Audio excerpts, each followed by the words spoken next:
तर हा 16वा अध्याय तर अगदी नावातच सगळं सांगतोय, की दैवासुर संपद विभाग योग. दैवी आणि आसुरी वृत्ती याच्याबद्दल आज आपण ऐकणार आहोत.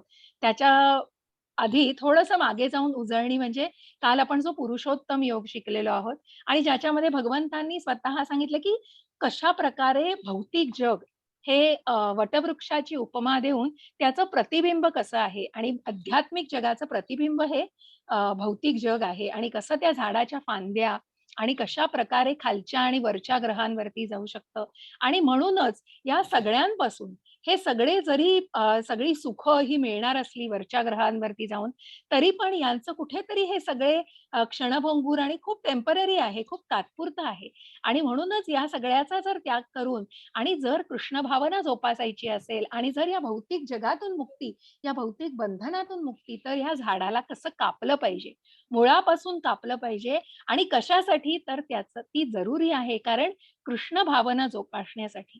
कारण कुठल्याही प्रकारची आसक्ती ही मग आपण जसं बघितलं, की सत्व, रज आणि तम हे गुण कसे एकमेकांना खेचतायत आणि त्याच्यामध्ये तमोगुण कसा खेचतो आहे, की ही आसक्ती माणसाला कुठल्या अधःपतनाला नेऊ शकते.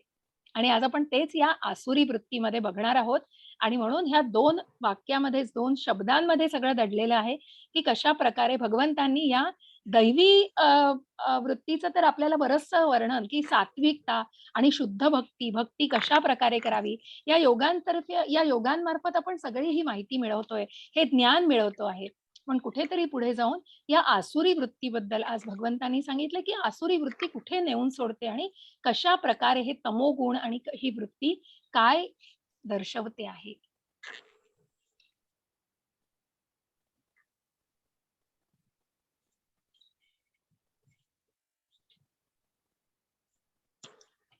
परमपुरुष भगवंत म्हणाले, निर्भयता, एखाद्याच्या अस्तित्वाचे शुद्धीकरण, आध्यात्मिक ज्ञानाची लागवड, धर्मादाय आत्मनियंत्रण, त्यागाची कामगिरी, वेदांचा अभ्यास, तपस्या, साधेपणा, अहिंसा, सत्यता, रागांपासून मुक्तता, त्याग, शांतता, दोष शोधण्यासाठी तिरस्कार, सर्व जिवंत घटकांसाठी करुणा, लोभापासून स्वातंत्र्य, सौम्यता, नम्रता, स्थिर निश्चय, जोम, क्षमा, धैर्य, स्वच्छता आणि मत्सरापासून आणि सन्मानाच्या उत्कटतेपासून मुक्तता. हे दिव्य गुण, हे भरतपुत्रा, दैवी स्वभावाने संपन्न ईश्वरी पुरुषांचे आहेत. तुम्ही बघाल तर पहिल्या 3 श्लोकांमध्ये याचं वर्णन अगदी दिलेलं आहे आणि थोडासा श्लोक वाचण्याची माझी इच्छा आहे. तर श्लोकांचा अर्थ हा पूर्णपणे त्याच्यात दडलेला असतो, की कशा प्रकारे दैवी वृत्तीचं वर्णन केलेलं आहे आणि ही दैवी वृत्ती काय सांगते आहे, की हे सगळ्या गुणांमध्ये तर सगळं आलेलंच आहे आणि म्हणून हे पहिले 3 श्लोक जे आहेत ते सांगतायत.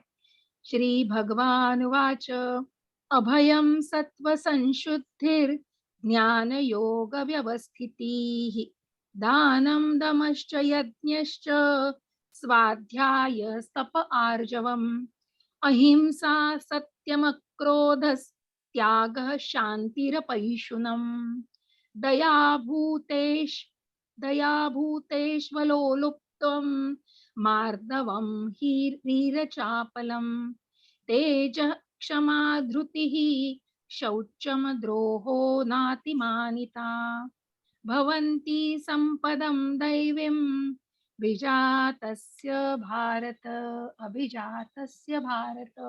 बघा, प्रत्येक गुणाचं वर्णन करून की हे दैवी गुण, की भगवंतांनी सांगितलं हे दैवी गुण हे या दैवी स्वभावाच्या दैवी वृत्तीच्या माणसामध्ये हे गुण आढळतात आणि मग ह्या दैवी वृत्तीच्या माणसाला व्यतिरिक्त की काय होतं, मग त्याच्या विरुद्ध काय असतं, तर दंभो दारपोट. हे जे श्लोक आहेत ते काही काही खूप चुकीचे लिहिले गेलेत, क्षमस्व त्याच्यासाठी. त्या स्लाइड्स आम्हाला काही नीट करायच्या आहेत. दंभो दर्पोभिमानश्च क्रोध पारुष्यमेव च अज्ञानं चाभिजातस्य पार्थ संपदमासुरीम. त्याच्या विरुद्ध बघा, हे पार्था, दंभ, उर्मटपणा, अभिमान, अज्ञान हे आसुरी प्रकृतीत जन्मलेल्या लोकांचे गुण आहेत. या श्लोकामध्ये नरकामध्ये मी तात्पर्य थोडंसं वाचते. या श्लोकात नरकामध्ये जाण्याच्या राजमार्गाचे वर्णन करण्यात आलेले आहे. आसुरी लोक जरी नियमांचे पालन करीत असले, तरीही त्यांना धार्मिकतेचा व आध्यात्मिक विज्ञान विकासाचा देखावा करावयाची इच्छा असते. शो बॉटल स्पिरिच्युअलिझम हे हा शब्द म्हटलेला आहे. प्रभुपाद त्याला म्हणतात शो बॉटल स्पिरिच्युअलिझम, की तुम्हाला जो फक्त दांभिकता आणि फक्त दाखवायचं असतं. त्यांना आपल्याकडील शैक्षणिक पात्रतेचा किंवा संपत्तीचा सदैव अभिमान असतो. इतरांनी आपली पूजा करावी आणि आपल्याला मानसन्मान द्यावा अशी त्यांची अपेक्षा असते. वस्तुतः ते मान देण्यायोग्य नसतातच. क्षुल्लक गोष्टीवरून ते क्रोधित होतात आणि अत्यंत कठोरपणे बोलतात. काय करावे, काय करू नये हे त्यांना कळत नाही. ते आपल्या इच्छेनुसार व लहरी खातर काहीही करतात व कोणतेही प्रमाण मानित नाहीत. मातेच्या उदरात त्यांची शरीरे आल्यापासूनच त्यांनी हे आसुरी गुण धारण केलेले असतात आणि जसे जसे ते वाढत जातात तसे ते सारे अशुभ गुण प्रकट होत असतात. बघा, की प्रकट कसे हे गुण प्रकट होत आहेत, तर मग ती दांभिकता जसं क्रोध ह्या हत्तीला आलेला आहे किंवा सगळं उलटं-पालटं करून आणि सगळ्याची वृत्ती ती जी असते, की मग ते क्रोध आल्यानंतर काहीही केलं जातं माणसाकडून आणि म्हणूनच याचं हे उदाहरण, की हे गुण जे आहेत हे दांभिकपणाचे आणि अभिमान, अहंकाराचे गुण आहेत.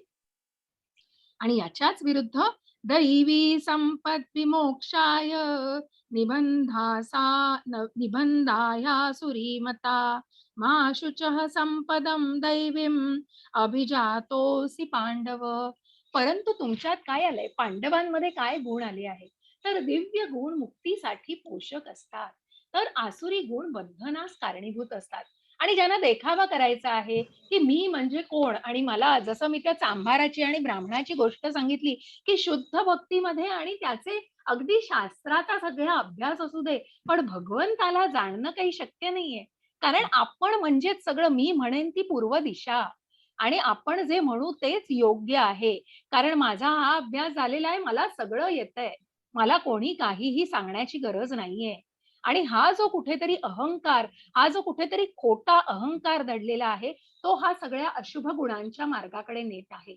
आणि मग ते प्रकट हळू-हळू केले जातात. मग त्याचं कुठेतरी बीज हे आईच्या गर्भामध्ये प्रभुपादांनी लिहिलंय, की मग कुठेतरी ते ऐकणं, वाचणं आणि या गोष्टीतनं जसं आपण म्हटलो गर्भसंस्कार केले जातात, तसे हे कुठेतरी गुण त्या गोष्टींनीच उपजत कुठेतरी त्याचं बीज रोवलं जातं आणि मग त्याला खतपाणी घातलं जातं.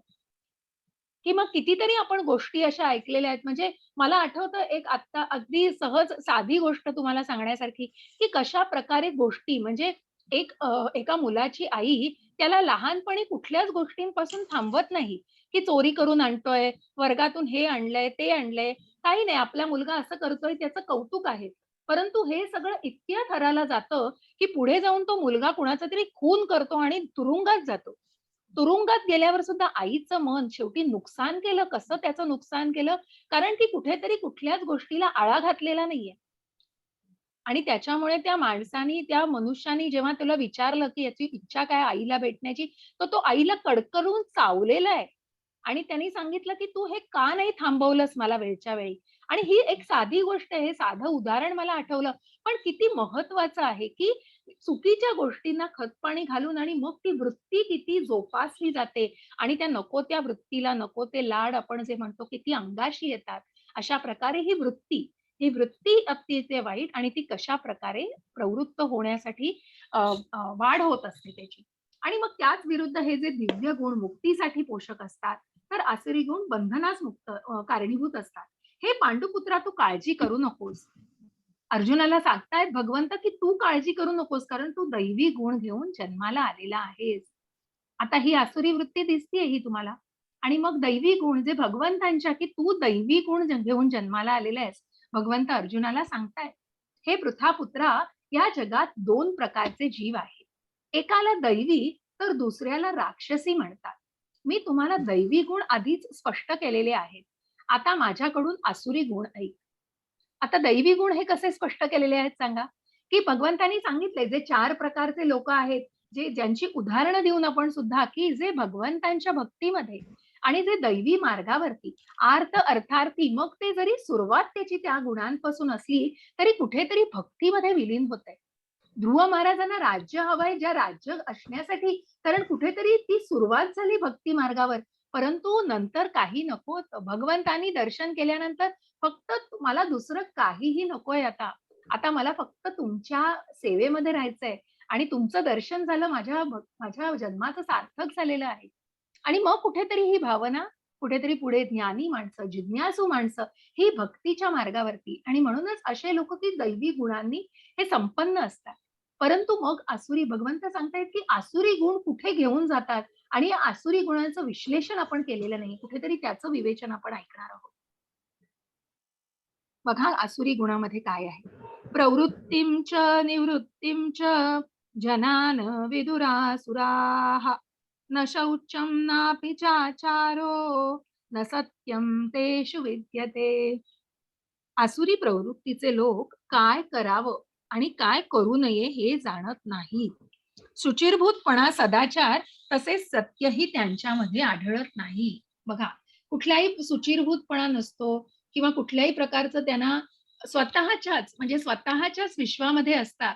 मग ते मदिरापान करणं, नंतर क्लब्समध्ये जाणं आणि उशिरापर्यंत पार्ट्यांना आणि मग खाणं पिणं, की कुठल्याही गोष्टीचं बंधन नसतं. कधीही झोपणं, कधीही उठणं, कुठलाही शरीराला कुठल्याही प्रकारचं बंधन नाही, शिस्त नाही, आणि कुठल्याही प्रकारचं काय आपण करतो आहोत आणि काय आपण केलं नाही पाहिजे या गोष्टींमध्ये कुठल्याही प्रकारचं डिफरन्शिएट करू तारतम्य. शकत नाहीत, आणि कुठल्याही गोष्टीमध्ये ते निश्चित करू शकत नाहीयेत, आणि मनाला अशी निश्चितता आणू शकत नाहीत, कारण स्टेबिलिटीच नाहीये, स्थैर्य नाहीये मनाला. कुठेतरी मन भरकटलेलं आहे, आणि मग त्या भरकटलेल्या मनाला कुठेतरी गुंतवून ठेवायचं. मग ते कुठे का गुंतवेना? मग त्या चांगल्या गोष्टीत गुंतवतोय का आपण चुकीच्या मार्गाने जातोय, सत्संगाला जातोय का कुसंगाला जातोय, हे सुद्धा बघितलं नाही जात.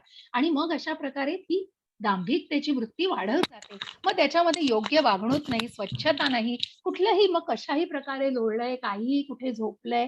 आणि मग तुम्ही बघता की जी मदिरापान केलेली लोक रस्त्यावरती सुद्धा पडलेली असतात, की ज्यांना अगदी जीवाचा की विश्वाचा कशाची त्यांना जाण नसते, जगाची पर्वा नसते त्यांना, की आपण काय करतो आहोत, आपलं कुटुंब, आपण ह्या जगामध्ये आपला जन्म झालेल्या आपल्या जबाबदाऱ्या काय आहेत, या कुठल्याही गोष्टीचं तादात्म्य, कुठल्याही गोष्टीचं त्यांना महत्व नसतं, आणि तो सिरियसनेस नसतो, आणि त्याच्यामुळे हे भरकटले जातात, मनं भरकटलेली असतात. प्रत्येक सुसंस्कृत मानव समाजात शास्त्रसंमत विधिविधाने आहेत आणि त्यांचे प्रारंभापासून पालन केले पाहिजे. विशेषतः वैदिक संस्कृतीचा स्वीकार करणाऱ्या आणि अत्याधिक सुसंस्कृत मानल्या जाणाऱ्या आर्य लोकांमध्ये जे शास्त्र विधानांचे पालन करीत नाहीत त्यांना आसुरी मानले जाते. या श्लोकामध्ये म्हटले आहे की असुरांना शास्त्रातील नियमांचे ज्ञान नसते आणि शास्त्र नियमांचे पालन करण्याकडे त्यांचा ओढाही नसतो, काही देणं घेणं नसतं, कारण शास्त्राची ज्ञानच नसतं काही. त्यामुळे नियम तर राहिले खूप दूर. बहुतेक आसुरी लोक शास्त्र नियम जाणतही नाही, आणि जर त्यांच्यापैकी काही जाणत असले तरी नियमांचे पालन करण्याची त्यांची प्रवृत्ती नसते. असुरांमध्ये अंतर्बाह्य सूची नसते. मनुष्यांनी आपले शरीर स्नान, दंतधवन, कपडे बदलणे इत्यादी गोष्टींद्वारे सुचिरभूत ठेवले पाहिजे. आंतरिक शुचीबद्दल सांगावयाचे तर मनुष्याने सदैव पवित्र हरिनामाचे स्मरण करावे. हरे कृष्ण कृष्ण कृष्ण हरे हरे, हरे राम राम राम हरे हरे, या महामंत्राचे कीर्तन करावे. परंतु असुरांना अंतर्बाह्य शुद्धीकरिता असणाऱ्या नियमांचे पालन करण्यामध्ये अजिबात रुची नसते. काहीही फरक पडत नाही त्यांना, देणं घेणंच नसतं कुठल्या नियमांचं, कारण जगाचा भागच मानत नाही स्वतःला, स्वतःला त्या गोष्टीची जाणच नसते अजिबात. असत्यं प्रतिष्ठं ते जगदाहुरनीश्वरम अपरस्पर संभूतम किमन्यत् काम हैतुकम. ते म्हणतात की हे जगत असत्य व निराधार आहे आणि परमेश्वर नावाचा कोणीही याचे नियंत्रण करीत नाही. यांचे म्हणणे आहे की केवळ मैथुनाच्या इच्छेमुळे जग निर्माण झाले आहे आणि कामाखेरीज अन्य कोणतेही कारण नाही. बघा, किती अज्ञान वाया चाललेलं आहे आणि काय त्यांची पात्रता आणि कुठली विचारसरणी आहे बघा. असुरांचा निष्कर्ष आहे, की हे जगत म्हणजे एक केवळ भ्रम आणि आभास आहे. याच्या उत्पत्तीस काहीच कार्यकारण, नियंत्रक, प्रयोजन इत्यादी कारण नाही. सर्व काही असत्य आहे. ते म्हणतात, की प्राकृत सृष्टीची उत्पत्ती काही विशिष्ट आकस्मिक क्रिया-प्रतिक्रियांमुळे होते. परमेश्वराने विशिष्ट हेतूकरिता या सृष्टीची रचना केली आहे, असे त्यांना अजिबात वाटत नाही. त्यांच्या सृष्टीच्या उत्पत्तीचा स्वतःचाच सिद्धांत असतो. ते म्हणतात, की जगाची आपोआप उत्पत्ती झाली आहे आणि या जगाच्या पाठी परमेश्वर आहे, असे म्हणण्यास काहीच कारण नाही. ते जड आणि चेतन यामध्ये मुळीच भेद करत नाहीत, भेद मानतच नाहीत. तसेच ते परमात्म्याच्या अस्तित्वाचाही स्वीकार करीत नाहीत. सर्व काही पदार्थच आहे आणि संपूर्ण विश्व म्हणजे अज्ञानाचा गोळा आहे, असे त्यांचा भ्रम असतो. यांच्या मतानुसार सर्व काही शून्यच आहे. आपण जे वैविध्य पाहत आहोत, ते केवळ अज्ञानवशच पाहत आहोत. ते निश्चितपणे मानतात, की या सृष्टीतील वैविध्य म्हणजे अज्ञानाचे प्रदर्शनच आहे. बघा, किती त्यांचं अधोगतीला किती जातायत बघा. कुठे तळागाळाला प्रवृत्ती जातीये, की हे जग म्हणजे अवास्तव आहे म्हणतायत. ज्याचा पाया नाही, देवाचे नियंत्रण नाही, लैंगिक इच्छेतून निर्माण झालंय. वासनेशिवाय दुसरं कारण नाही. बघा किती दांभिकता, किती तो तामसी गुण, किती अज्ञान आहे, की शास्त्रांचा अभ्यासच नाही हो त्याच्यामध्ये. वेदांचा अभ्यासच नाही, तर कृष्ण भावना तर खूप दूर राहिली. खूप दूरची गोष्ट. की कुठे नियमांचं पालन नाहीये, शास्त्राची जाण नाहीये, काहीच नकोय. आणि मग फक्त भरकटल्यासारखं जगायचंय बस. मग त्या जगण्याला काही अर्थ असो नसो, फक्त आलेला दिवस जगायचाय बास एवढंच. अहो पण काय आहे ते आणि कशाच्या आधारे आपण हे बोलतो आहोत आणि कुठे काही अभ्यास आहे का याचा? याचा कधी विचार तरी केला जातो का? अशा निष्कर्षानंतर राक्षसी जे स्वतःमध्ये हरवलेले आणि ज्यांच्याकडे कोणतीही बुद्धी नाही, ते जगाचा नाश करण्याच्या हेतूने निरुपयोगी भयानक कामं करतात बघा. सगळे स्फोट घडवून आणतात, अतिरेकी हे आपण बघतोय आता युक्रेन, अफगाणिस्तान आणि बघा किती अतिरेक आणि मनुष्य वृत्तीचा पूर्ण म्हणजे नाश झालेला आहे. मनुष्यपणच गेलेलं आहे त्यांच्यातलं. किती आसुरी वृत्ती आणि किती तो हे केला जातो किती आसुरी वृत्ती, की मनुष्य मनुष्याच्या जीवावर कलियुग तर दिसतच आहे आपल्याला. पण इतकं कलियुग, की काहीही विचार न करता मुलं-बाळं, बाया, मुले त्यांच्या पोटात बाळं असू दे, गरोदर बायकांना असू दे, की कुठल्याही प्रकारची माणुसकी मेलेली आहे हो. आणि इतकं अमानुष आणि असं आसुरी वागणं या मनुष्यामध्ये शिरलेलं आहे, की त्याच्यामुळे निरुपयोगी आणि भयानक, की त्या ब्रेन वॉशिंग इतकं केलं जातं आणि इतकं त्या मनाला आणि इतका त्याचा काय म्हणतात ना त्याला पूर्ण त्याच्यावर बंबार्डिंग आणि त्याचं सगळं हे केलं जातं मेस्मराईज करून पूर्णपणे वाट लावलेली जाते त्या मनाची आणि कारण कुठे काही शास्त्राचा, कुठे काही अभ्यासच नाही, कुठलंही काही ज्ञानच नाहीये आणि कुठल्याच वृत्तीमध्ये चांगुलपणा तर राहिला दूर, पण कुठलीही गोष्ट अशी नाही, की जी कुठेतरी त्यांना काहीतरी चांगल्या गोष्टीमध्ये दाखवते नाही. आणि मग त्या आसुरी वृत्तीचं हे सगळं याच्यामध्ये रूपांतर होतं, की मग वाईटाकडे, की सगळ्या वाईट गोष्टींवर त्यांची फक्त नजर असते आणि फक्त जे काही जगामध्ये वाईट आहे तेवढंच आपण करावं, तेवढीच मनाची इच्छा असते. अतृप्त वासनेचा आश्रय घेऊन अभिमान आणि खोट्या प्रतिष्ठेमध्ये खढून गेलेले, अशा प्रकारे भ्रमित असलेले, अशक्तपणाने आकृष्ट झालेले राक्षस नेहमी अशुद्ध कामाची शपथ घेतात. बघा, जे इस्कॉनचे नियम आहेत, की जुगार सट्टा खेळू नका, मदिरापान करू नका, परस्त्रीचा संबंध ठेवू नका आणि मांस खाऊ नका. आणि मग दांभिक लोक कोण हे करणार? आसुरी वृत्तीचे लोक हे सगळं हेच करतात. आणि हेच सगळ्या गोष्टी त्यांच्या मनामध्ये असतात आणि वृत्ती त्यांची डेव्हलप करायला, वृत्ती त्यांची जोपासायला ह्याच सगळ्या गोष्टी कारणीभूत असतात.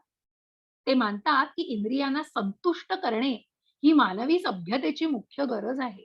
त्यामुळे आयुष्याच्या शेवटपर्यंत त्यांची चिंता अपार आहे. आयुष्याच्या शेवटपर्यंत 11-12 इंद्रिय तृप्ती करणे हीच मानव संस्कृतीची मुख्य आवश्यकता आहे असा त्यांचा विश्वास असतो. अशा प्रकारे त्यांना मरेपर्यंत अमर्याद चिंतांनी ग्रासलेले असते. शेकडो हजारो आशारूपी पाशांनी बद्ध केलेले आणि काम, क्रोध परायण झालेले हे आसुरी लोक इंद्रिय तृप्ती करता अन्यायी मार्गाने धनसंचय करतात. मग मला खूप पैसा हवाय, कारण मला प्रतिष्ठा हवी आहे. ती प्रतिष्ठा मिळाली की ती प्रतिष्ठा टिकवायची आहे. मग त्या प्रतिष्ठा टिकवण्यासाठी मला काहीही करायला लागलं तरी चालेल. मला कुठल्याही थराला जायला लागलं तरी चालेल.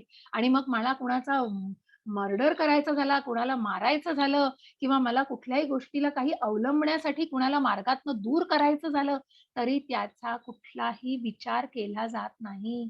कारण वासना झालेली असते पूर्णपणे वासनामय आणि पूर्ण काम, क्रोध, मद, मत्सर, मोह याच्यामध्ये गुरफटलेले असतात आणि त्यामध्ये लीन झाल्यावर इंद्रिय तृप्ती ही हवस, हवस, तो मोह आणि ते करण्यासाठी काहीही करू शकतात. कुठल्याही थराला जाऊ शकतात. आसुरी व्यक्ती विचार करते, माझ्याकडे आज खूप संपत्ती आहे आणि मला माझ्या योजनांनुसार जास्त फायदा होईल. आता बरेच काही माझे आहे आणि भविष्यात ते अधिकाधिक वाढेल. तो माझा शत्रू आहे आणि मी त्याला मारले आहे आणि माझे इतरही शत्रू मारले जातील. मी सर्व गोष्टींचा स्वामी आहे. मी भोगणारा आहे. मी परिपूर्ण शक्तिशाली आणि आनंदी आहे. मी सर्वात श्रीमंत माणूस आहे. खानदानी नातेवाईकांनी वेढलेला आहे. माझ्यासारखा शक्तिशाली आणि आनंदी कोणीही नाही. मी यज्ञ करीन, मी काही दान करीन आणि अशा प्रकारे मी आनंदित होईन. अशा रीतीने अशी व्यक्ती अज्ञानाने भ्रमित होतात. बघा किती अज्ञानाने भ्रमित झालेले आहे. कंस दिसतोय तुम्हाला, की सगळ्या पुत्रांना मारत सुटलेला. कारण काय भय होतं, 8वा पुत्र देवकीचा मारणार आहे मला. त्या यानी कुठलंही मनामध्ये नाही, फक्त कृष्ण, कृष्ण पण कुठलं तर फक्त त्याच्याविषयीचा द्वेष आणि त्याच्याविषयी एक आसुरी वृत्ती, की मला कृष्णाला मारायचंय आणि त्या वृत्तीने किती बाळांना मारलं, किती बालकांचा जीव घेतला असा कंस. त्याच्यानंतर इथे दिसतोय तुम्हाला शिशुपाल आणि वध नाही हा कंसच आहे, की ज्याच्यामध्ये आणि शिशुपालाचा वधही तो मागच्या चित्रामध्ये आपण बघितलं, की शिशुपालाचा वध कसा केलेला आहे. मला वाटतं पुढे पण आहे एक चित्र. हां, इथे शिशुपालाचा आहे. तर असा हा कंस, कंसाला नंतर ठार मारलेला आहे, ज्या आसुरी वृत्तीचा नाश केलेला आहे भगवंतांनी आणि इथे खाली रावण दिसतायत, की जे सीतेला बघा काय झालं त्रेतायुगामध्ये सुद्धा, की कुठेतरी ती वृत्ती, कुठेतरी रावणाने खूप शिवाचा भक्त होता, पण काय काय पाहिजे होतं तर मला मी देव आहे आणि मला देवासारखं व्हायचं आहे. ह्या सगळी वृत्ती. जरी देवाकडनं सगळं वर मागून घेतला तरी कुठल्या गोष्टीसाठी? फक्त स्वतःच्या इंद्रिय तृप्तीसाठी, स्वतःला सामर्थ्य दर्शवण्यासाठी आणि मग त्याचा परिणिती कशात झाली? तर स्त्रीचं परस्त्रीला बघा, सीतेसारख्या मातेला इतकं त्याच्याबद्दल आणि मोह आणि हा नको त्या कशाप्रकारे त्याला कुठे खेचली गेली, की मग प्रभू रामचंद्रांकडून या वृत्तीचा नाश आणि या रावणाला जसं जाळलं जातं दरवर्षी दसऱ्याला, की या आसुरी वृत्तीचा नाश केला जातो, जाळलं जातं तिला, की नको ही वृत्ती आणि ही मुळापासून आणि याचा नाश केला पाहिजे आहे आणि अशा प्रकारे या अज्ञानाने भ्रमित झालेल्या व्यक्तींना कळत नसतं, की ते काय करता आहेत. आपण बघतोय या जगामध्ये सुद्धा या कलियुगामध्ये बघा, कितीही आसुरी वृत्ती आपल्याला पदोपदी जाणवतीये. आपल्याला घराघरात आणि वेगवेगळ्या प्रकारे डोमेस्टिक व्हायलन्स दिसतो, की किती प्रकारे गोष्टी आढळतायत, की हे काय आहे हो? आसुरी वृत्ती नाहीये तर काय आहे? कुठल्या गोष्टीसाठी हे केलं जातं? कुठल्या काय मिळवलं जातं त्याच्यातनं काय निष्पन्न होतंय?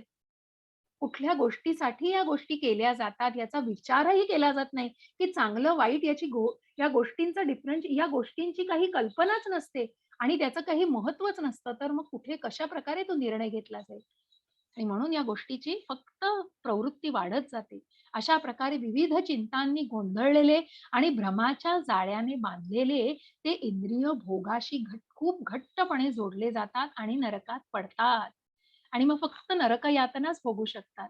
असे लोक फक्त नरकातच जाऊ शकतात, की ज्यांची पूर्णपणे आसुरी वृत्ती आणि ज्यांनी पूर्ण म्हणजे जसं आपण बघितलं वाल्याचा वाल्याकोळी होऊ शकला, की मृगारी ऋषी होऊ शकले, की मृगारी हे सुद्धा अर्धवट प्राण्यांना मारायचे आणि तळतळाट बघायचे म्हणजे प्राण्यांना मरताना बघताना त्यांना आनंद व्हायचा.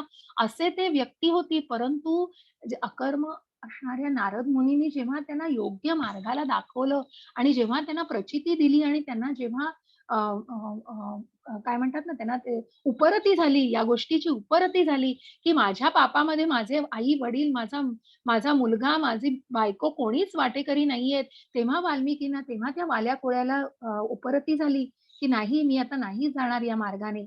आणि मग कुठेतरी नामस्मरण, मग मारा, मारा, मारा, मारा, मारा करून पण रामा, रामा म्हटलं गेलं आणि मग कुठेतरी त्या वृत्तीला सुद्धा आणि म्हणूनच भगवंतांनी आधी सांगितलंय कितीतरी अध्याय आपल्याला उदाहरणांवरनं, की खूप पापं केलेली व्यक्ती सुद्धा जेव्हा पुण्य मार्गाला, भक्तीच्या मार्गाला येते, तेव्हा ती याच्यातून मुक्त होऊ शकते. या मुक्तीच्या मार्गावर होऊ शकते, येऊ शकते. परंतु ही आसुरी वृत्ती, ही राक्षसी वृत्ती, की जर ह्यांना कुठेही इच्छाच नाहीये आणि कुठेही दिसतच नाहीये काही चिन्ह, की कुठल्याही सत्मार्गाला, सद्मार्गाला जातील, तर मग हे कठीण आहे आणि मग हे कृष्ण भावना यांच्यामध्ये जोपासणं सुद्धा खूप कठीण आहे. जसं मी हे उदाहरण दिलं, हे आपण शिशुपालाचं उदाहरण बघतोय. मिथ्या अहंकार, शक्ती, अभिमान, वासना आणि क्रोध यांनी ग्रासलेले दानव स्वतःच्या शरीरात आणि इतरांच्या शरीरात स्थित असलेल्या परमपुरुष भगवंतांचा मत्सर करतात आणि वास्तविक धर्माचीच निंदा करतात. सॉरी. म्हणजे भगवंतांची तर निंदा करतात, की प्रत्यक्ष भगवंतांना जिथे राजसूय यज्ञ करून युधिष्ठिराने जेव्हा भगवंतांना ते स्थान देऊ इच्छिलं, तेव्हा शिशुपालाचे 100 पापं भरलेली हो. शिशुपालाने तो अविचार केला कारण का? कारण भगवंतांशी मत्सर केला. अगदी आयुष्यभर कृष्ण, कृष्ण, कृष्ण, कृष्ण, कृष्ण केलं, पण मनातली भावना कशी होती? पूर्ण द्वेषाची भावना, पूर्ण मत्सराची भावना. आणि मग तो मत्सर कुठे घेऊन गेला? भगवंतांनी कबूल केलेलं त्यांच्या आत्याला, की मी 100 पाप होईपर्यंत शिशुपालाला हात पण लावणार नाही. परंतु ज्या वेळेला त्याची 100 पापं भरतील, त्यावेळेला त्याचा नाश होईल, त्याचा शिरच्छेद, त्याला मी मारून टाकीन. आणि भगवंतांनी म्हणूनच तो राजसूय यज्ञामध्ये बघा, रक्ताचा एक थेंबही न पडता त्याचा शिरच्छेद झालेला आहे. कारण कुठल्याही त्या धार्मिक जागी कुठलंही अपवित्र असं गोष्ट नाही. कारण शेवटी त्याचं मरण हे होतच तिथे. भगवंतांनी सुदर्शन चक्राने त्याचा शिरच्छेद केलाय, पण रक्ताचा एक थेंबही त्या जमिनीवर सांडलेला नाही. पण त्या मत्सरी वृत्तीचा, त्या द्वेषी वृत्तीचा पूर्णपणे नाश झालेला आहे. आणि मग ही आसुरी वृत्ती कुठेच थांबवू नये. 100 पापं होईपर्यंत ज्या माणसाला बदलू नाही शकली, तो माणूस काय आयुष्यामध्ये, ती व्यक्ती कशी आयुष्यामध्ये बदलेल आणि कशी चांगल्या मार्गावर येऊ शकेल, खूप खूप अजिबात अशक्य आहे ही गोष्ट. आणि म्हणूनच भगवंत म्हणतात, की अशा राक्षसी वृत्तीचे लोक माझा विचार करूच शकत नाही. जे हेवा करणारे आणि खोडकर आहेत, जे पुरुषांमध्ये सर्वात खालचे आहेत, त्यांना मी कायम स्वरूपी भौतिक अस्तित्वाच्या महासागरात जीवनाच्या विविध राक्षसी प्रजातींमध्ये टाकतो. मग तुम्हाला दिसतंय, की मग त्या प्रजातींमध्ये टाकलं जातं आणि कुठेतरी आपण म्हटलं, की ज्या भावनेमध्ये ज्या भावनांचा विचार केला जातो आणि मग मांस-मच्छी खाल्ली जाते, मग त्या डुकराचाच जन्म येणार आहे. आणि मग त्याच गोष्टीचा जन्म येईल, की मग त्याच प्रजातींमध्ये टाकलं जातं. भौतिक जगामध्ये त्याच प्रजातींमध्ये भगवंतांकडून आणि मग जे आसुरी आणि जे तर क्रौर्याने अगदी पूर्णपणे भयंकर अशी वृत्ती आहे, त्यांना या राक्षसी प्रजातींमध्ये भगवंत टाकतात. कारण त्यांचं काहीच होऊ शकत नाही.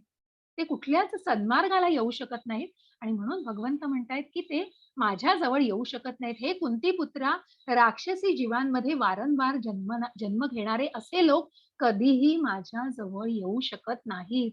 हळू ते अस्तित्वाच्या सर्वात घृणास्पद प्रकारात बुडतात आणि मग घृणा होईल, अगदी तिरस्कार आणि की ज्यांचा विचारही करणं आपल्या अंगावर काटा येतो अशी वृत्ती आणि अशी लोकं आपण आजही अनुभवतो अशी लोकं, की ज्यांचा तिरस्कार आपण बातम्या ऐकणं तर खूप म्हणजे त्या ऐकण्याची इच्छा पण होत नाही. पण जेव्हा कधी त्या ऐकल्या जातात तेव्हा त्या माणसाविषयी घृणा, तिरस्कार आणि माणुसकीला काळीमा असणारं असं कृत्य केलेलं असतं. आणि मग अशी माणसं फक्त या राक्षसी प्रवृत्तीत आणि मग त्यांचं नाही काही होऊ शकत आणि ते भगवंतांजवळ कधीही जाऊ शकत नाहीत. ते फक्त त्या राक्षसी प्रजातींमध्येच जन्म घेऊ शकतात. त्रिविधं नरकस्येदं द्वारं नाशनमात्मनः कामः क्रोधस्तथा लोभस्तस्मादेतत्रयं त्यजेत. काम, क्रोध आणि लोभ ही नरकामध्ये जाण्याची 3 द्वारे आहेत. प्रत्येक बुद्धिमान मनुष्याने त्याचा त्याग केला पाहिजे, कारण या तिन्हींमुळे आत्म्याचा विनाश होतो. बघा किती वाईट वृत्ती ही आणि मग या आत्म्याचा विनाश होतो. कारण ही काम, क्रोध खेचत असतं सगळं. जसं आपण त्या 3 बघितल्या वृत्ती, की कठपुतलीवर नाचवतायत. काम, क्रोध आणि लोभ. मग हा लोभ कुठे नेईल, की आपण बघितलं, की कशाप्रकारे हा लोभ आणि मग तो एक आसक्ती निर्माण करणारा कसा आहे आणि कसा अधःपतनाला नेतोय. आणि कशी ही वृत्ती मग जरीही ती सात्विकतेमध्ये असेल, तरी पण कुठेतरी जसं आपण बघितलं, की 2 प्रकारचे जे आपण बघितले, की ज्याच्यामध्ये बघा, की वैराग्य. आपण वैराग्य बघितलं, की त्या वैराग्यामध्ये जर ते क्षुद्र म्हणजे तर ते वैराग्यामध्ये सुद्धा अशी शंका असते, की सगळं सात्विक गुण अवलंबले जातात, परंतु कुठेतरी त्या भौतिक गुणांमध्ये अडकलेले असतात. आणि मग ते वैराग्य कसं असतं, तर ते फलवैराग्य नसतं. ते फलश्रुत वैराग्य नसतं. कारण पूर्णपणे ते कसं असतं, की तुम्ही त्याच्यामध्ये कृष्ण भावना आलेली नसते. आणि म्हणूनच कुठेतरी या काम, क्रोध आणि लोभामध्ये मनुष्य अडकला जातो आणि मग पुन्हा त्याचं अधःपतन होण्याची खूप आणि मग कुठेतरी ती शेकी असते, कुठेतरी ते खूप डळमळीत असतं. आणि मग हे वैराग्य नाही पुढे नेऊ शकत.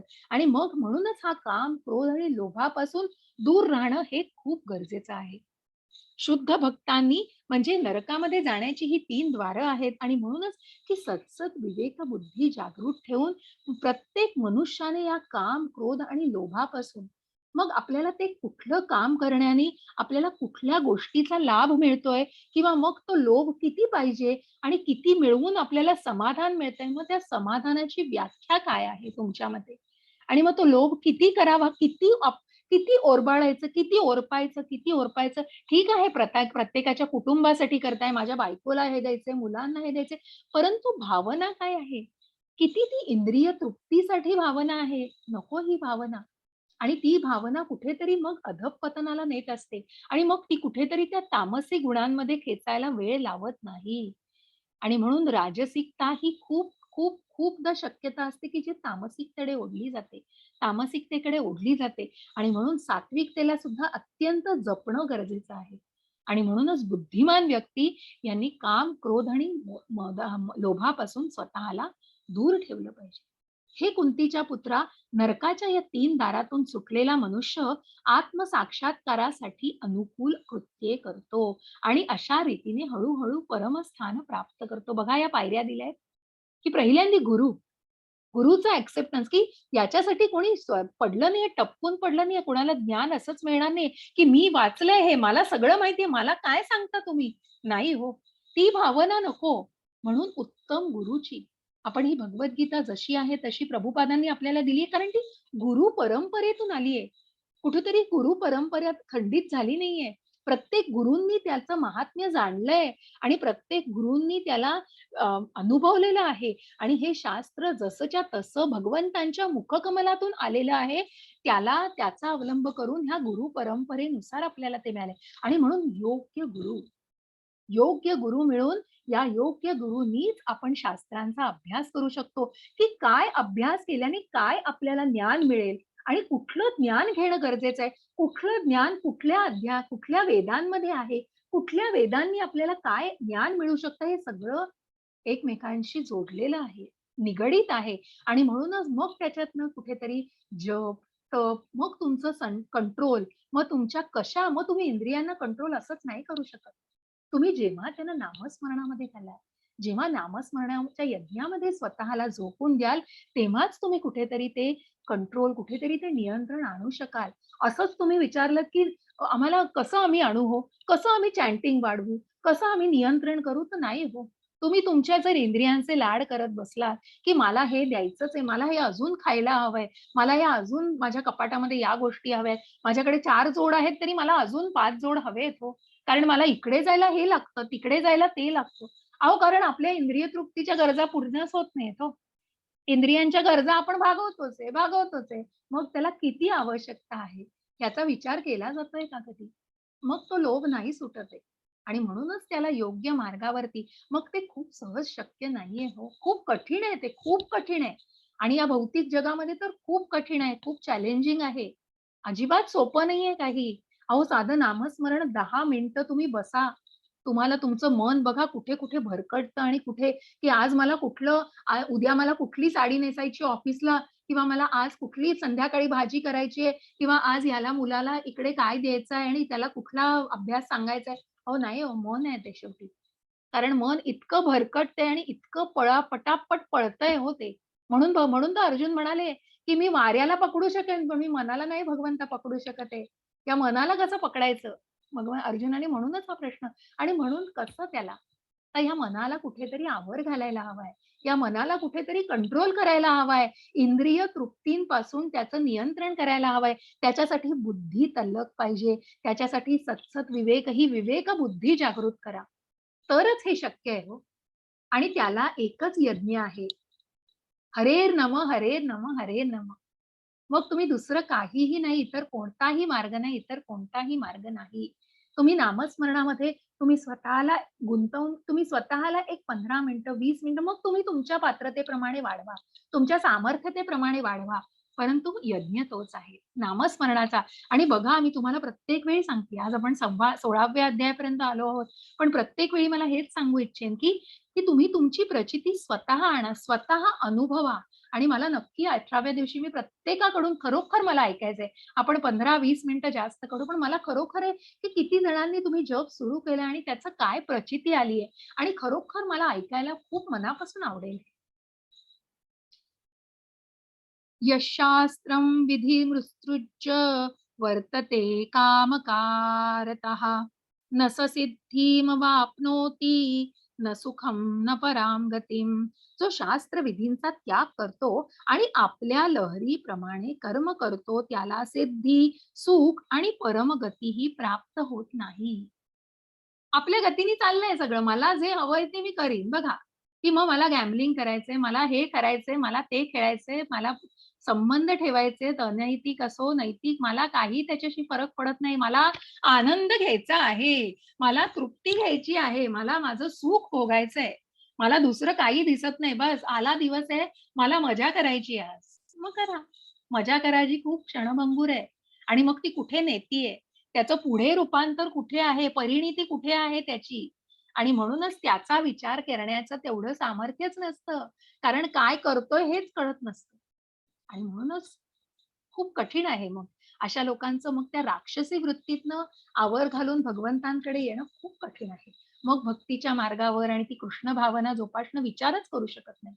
आणि म्हणून भगवंत स्वतः प्रत्यक्ष सांगतायत, की अशी लोकं जवळ येऊ शकत नाहीत भगवंतांच्या.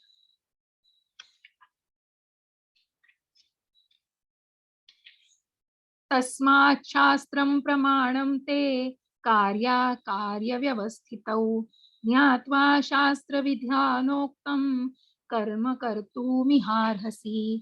म्हणून मनुष्याने शास्त्र विधींद्वारे कार्य आणि अकार्य यांच्यामधील भेद जाणला पाहिजे.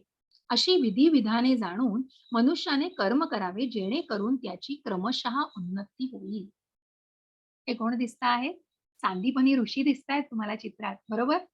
माहितीये तुम्हाला चित्रात अजून कोण दिसतंय? कोण आहे चित्रामध्ये अजून? कृष्ण बलराम. कृष्ण आणि बलराम आहेत का ते? कळत नाही कोण आहे ते, पण कृष्ण आहे एवढं माहिती. कारण पण कृष्ण आहेत ते माताजी सुदामा. बरोबर. कारण सांदीपनी ऋषींच्या आश्रमामध्ये कृष्ण आणि सुदामाने एकदम ज्ञान घेतलेलं बघा. म्हणून सुदाम्याचा गरीब ब्राह्मण होता सुदामा. परंतु सुदाम्याच्या मनात कृष्ण भावनाच होती. आणि सांगण्याचा उद्देश इथे काय तर कृष्ण आहेत तिथे हेच मुख्य, की उत्तम गुरु. कृष्ण भगवंत असून सुद्धा उत्तम गुरु त्यांनी मनुष्य रूपामध्ये गुरु मानलेलं होतं. आणि गुरुची त्यांनी आवश्यकता म्हणून दाखवलेली आहे, की म्हणून एक योग्य गुरुचं मार्गदर्शन मिळणं. आणि म्हणूनच कृष्ण आणि सांदीपनी ऋषींच्या आश्रमामध्ये प्रत्यक्ष कृष्णाने सगळ्या गोष्टींचं ज्ञान घेतलेलं आहे. आणि शास्त्रांच्या नियमानुसार मग जे काय योग्य आहे, अहो मनानेच आपण हे मला सांगितलंय, मी असं केलंय. अहो पण त्या शास्त्राचा म्हणून तर ते वाचन करा. का दिलेलं आहे आपल्या शास्त्रामध्ये? पूजा, अर्चा याला का महत्व दिलंय? तो यज्ञ याग करा, पण कुठेतरी त्या भावनेने करा आणि कुठेतरी ते ज्ञान घेऊन करा. आणि मग भगवंतांनी सांगितलंय, की तुम्ही त्याचा फळाची सेवा म्हणून नक्की जेव्हा तो मला प्राप्त केला, मला अर्पण केला जातो, तुम्ही नक्कीच त्याची फळं प्राप्त करू शकता. तुम्ही त्याच्या सेवेचा आनंद घेऊ शकता. कारण ती कुठेतरी यज्ञ अर्पण केलेला असतो भगवंताला. ते कर्म अर्पण केलेलं असतं. आणि म्हणून इथे की योग्य गुरु आणि म्हणून त्या टप्प्या-टप्प्यांवरून ज्या पायऱ्या आपण बघितल्या, की या पायऱ्यांवरून जाण्याची गरज आणि म्हणूनच जेव्हा ह्या सगळ्या पायऱ्या हे जे टप्पे आहेत, हे प्रत्येक जसे आपण भक्तीचे 8 टप्पे बघितले, तसे हे योग्य म्हणजे विवेक बुद्धीने वागणाऱ्या मनुष्याने या टप्प्यांवरून योग्य गुरुचं मार्गदर्शन घेऊन या मार्गावरती मार्गक्रमण करायचंय. म्हणजे क्रमशः त्यांची उन्नती होते. हळू-हळू उन्नती होते. मग असं नाहीये की जादूची काडी फिरवली आणि हा माणूस झाला, संन्यास घेतला आणि सगळं नाही होत, तसं नाहीये. तुम्हाला उन्नतीचे पण मग अंश-अंशाने मिळेल तुम्हाला. अगदी अंश-अंशाने तुम्हाला 6-6 महिने, वर्षांनी पण तुम्हाला त्या नक्कीच त्याची प्रचिती येईल. आणि म्हणूनच कुठेतरी या मार्गावरती मार्गक्रमण करणं हे अत्यंत गरजेचं आहे.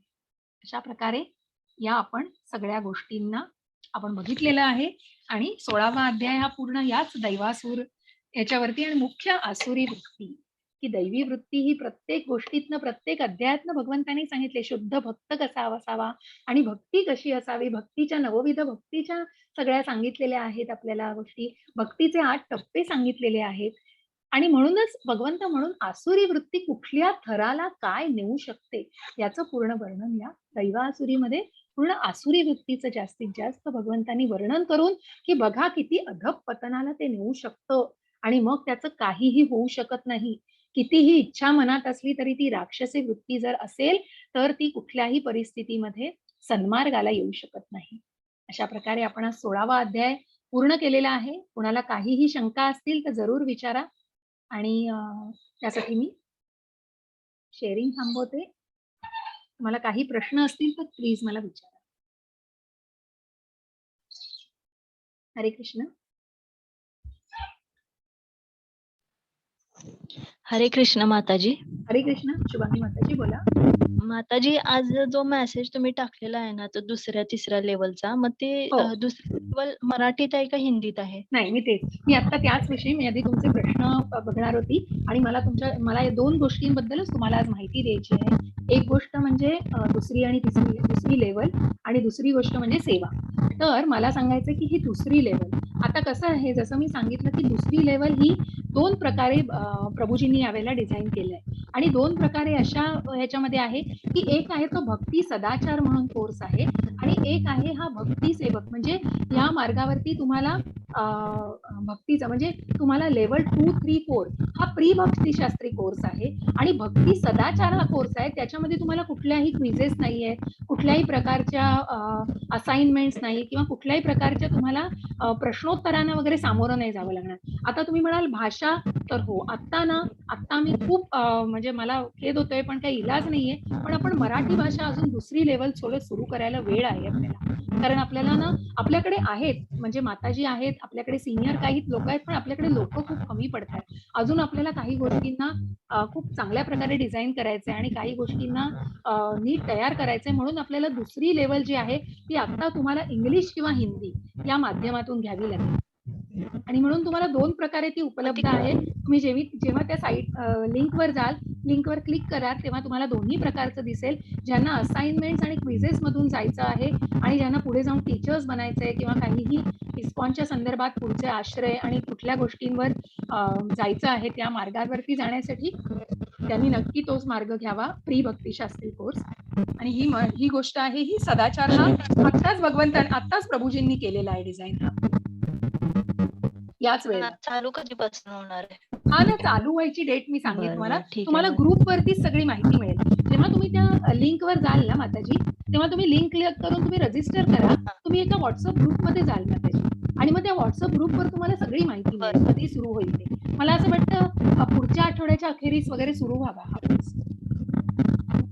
मग आता म्हणजे हे आपल्या क्विझेस संपल्यानंतर रजिस्टर करायचंय का त्याच्या आधी केलं तर हा, चालतं? नाही तुम्ही 18 जर तुम्हाला मी म्हटलं ना की भक्ती सदाचार मार्गावरती तुम्हाला कुठलंही सर्टिफिकेट द्यावं नाही लागणार. पण जर तुम्ही तो भक्तिशास्त्री कोर्स केला तर त्याच्यावरती तुम्हाला 18 दिवसाचा तुमचा कोर्स पूर्ण करा, क्विझेस पूर्ण करा, एक फायनल क्विज येते, ती फायनल क्विज पूर्ण करून तुम्हाला सर्टिफिकेट डाउनलोड करा आणि कदाचित तुम्हाला ते सर्टिफिकेट पण अपलोड करायला लागेल त्या रजिस्ट्रेशनच्या वेळी.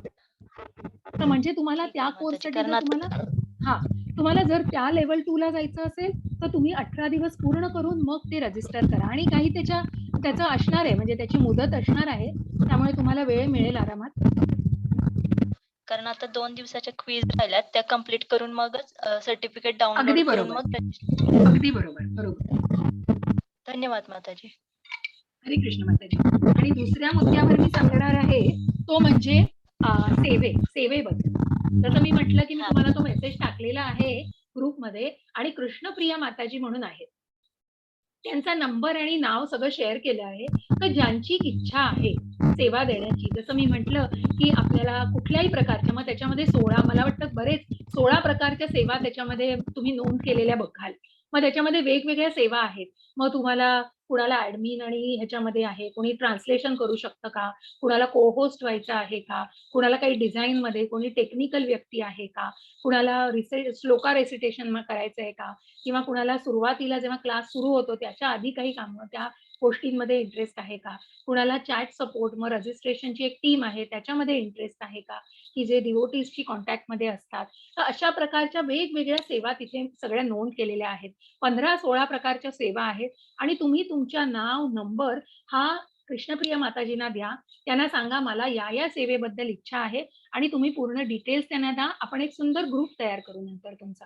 माझ्या ग्रुपमधले जे कोणी तुम्ही असाल त्यांचा एक छान ग्रुप तयार करून मी तुम्हाला पूर्ण कल्पना देईल की काय असते सेवा, पूर्णपणे तुम्हाला त्याचं ट्रेनिंग देईल आणि मगच तुम्ही पुढच्या या 18 दिवसाच्या कोर्समध्ये तुम्ही नक्की तुमचा सहभाग देऊ शकाल आणि तुमची सेवा देऊ शकाल, असं मला वाटतंय. माताजी को होस्ट व्हायला काय लागतं? को होस्ट करायला काही नाही लागत माताजी.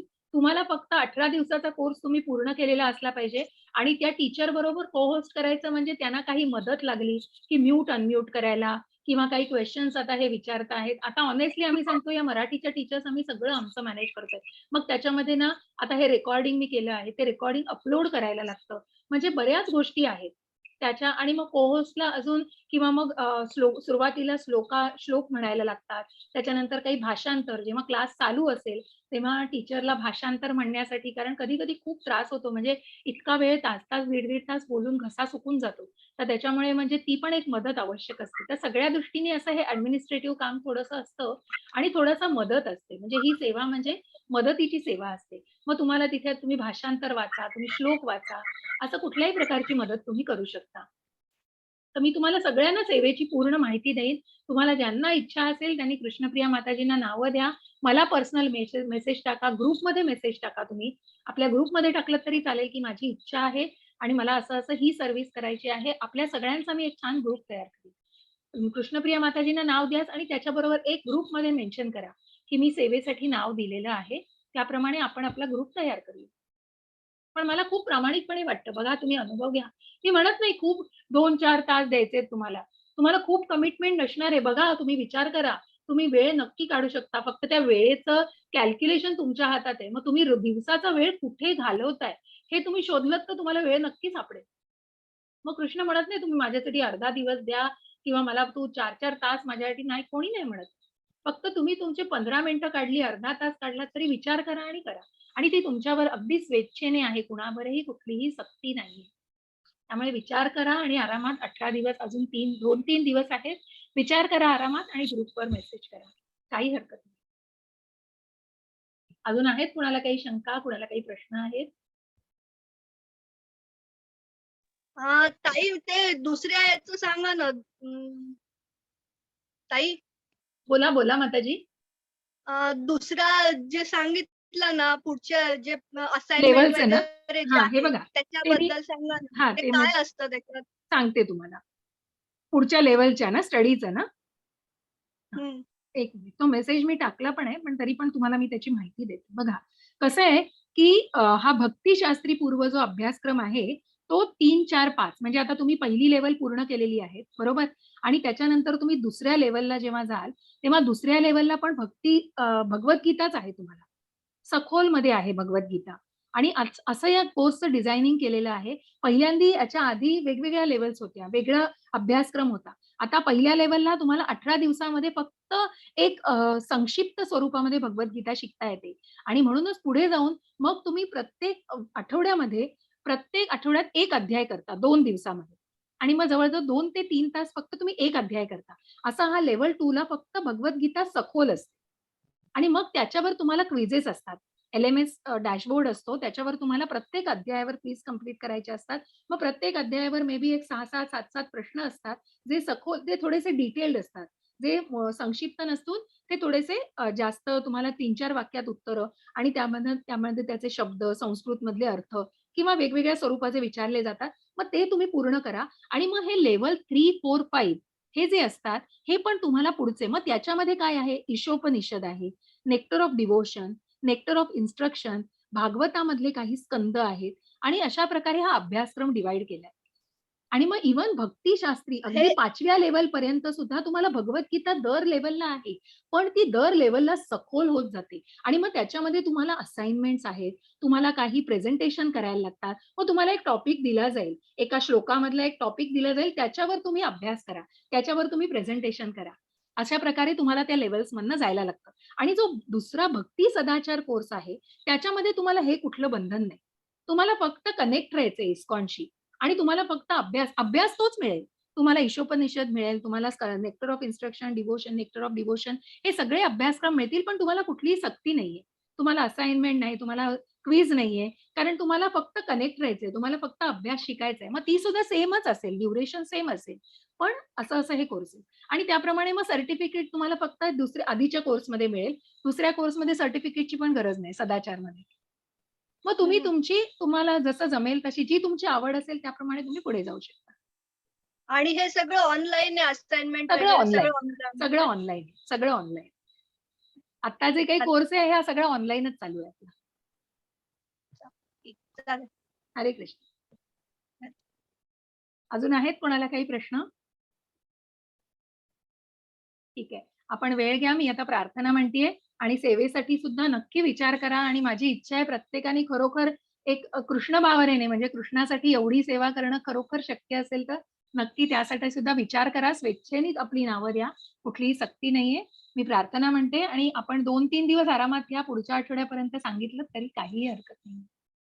वाञ्छा कल्पतरुभ्यश्च कृपा सिन्धुभ्य एव च पतितानां पावनेभ्यो वैष्णवेभ्यो नमो नमः.